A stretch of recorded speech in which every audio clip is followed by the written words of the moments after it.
તો અમદાવાદ એફઆરસી દ્વારા રાજ્યની 5800થી વધુ ખાનગી શાળાઓની ફી માળખાને મંજૂરી આપી દેવામાં આવી।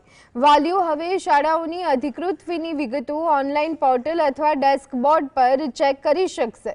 મહત્વનું છે કે જે શાળાઓમાં એફઆરસી દ્વારા ફીમાં ઘટાડો સૂચવવામાં આવ્યો છે તે શાળાઓએ વધારાની લીધેલી ફી વાલીઓને પરત કરવી પડશે અથવા તો આગામી સત્રમાં એડજસ્ટ કરી આપવી પડશે। એફઆરસીએ સ્પષ્ટ કર્યું છે કે તમામ શાળાઓએ ઓર્ડરનું ચુસ્તપણે પાલન કરવું પડશે।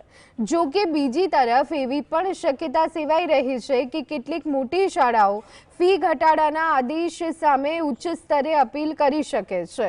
પણ પ્રકારે એફઆરસીના નક્કી થયેલા જે ઓર્ડર છે એમાં નક્કી થયેલી ફીસ એનાથી વધારે ફી કોઈ પણ શાળા લઈ શકતી નથી, સિવાય કે ઓપ્શનલ એક્ટિવિટીઝ કે જે વાલી રાખવા માંગતા હોય તો રાખી શકે, ના રાખવા માંગતા હોય તો ના રાખી શકે।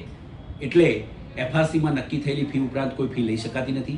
ઘણી શાળાઓમાં ફીઝમાં ઘટાડો થયો હોય અથવા તો કમિટી દ્વારા એને ઘટાડો કરવામાં આવ્યો હોય તો તેઓએ અપીલ કરી શકાય, પણ અપીલ પછી પણ જો ઘટાડો થાય, રિવિઝનમાંથી પણ એ ઘટાડાનો ઓર્ડર મળે અથવા નવો વધારો ન મળે તો તે શાળાઓએ પોતાની ફીસ જે છે એ એમને વાલીઓને પરત આપવાની થાય છે।